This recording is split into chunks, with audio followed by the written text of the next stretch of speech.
Ondo State Commissioner of Police Oyeyemi Oyediran said the deployment is to ensure the security of the electorate, INEC officials, and the election materials before, during, and after the elections. Mr. Oyediran, who commended the synergy among all security agencies in the state, expressed optimism that the election will be peaceful and called on all members of the public to shun any form of thuggery or acts associated with it during and after the election or face the full weight of the law. He also called on leaders of political parties to join hands with the security agencies by calling their supporters to order to ensure that the election is hitch-free. To assure the public that we are ready as ever for the success of the forthcoming election.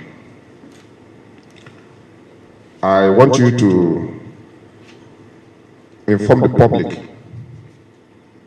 that they should be rest assured that forthcoming election is going to be peaceful by the grace of God, and that we are all ready for that purpose. I want to equally drum it to them that thuggery will not be allowed. All other vices associated with it equally not be allowed.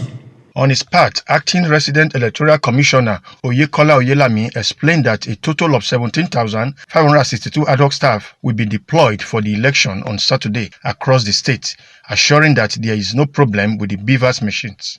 He also assured that movement of INEC officials and materials to the 3,933 voting centers has been addressed. 17,562 ad hoc personnel to serve in various capacities as far as the election is concerned on Saturday. The total number of polling units in Ondo State, we have 3,933 polling units.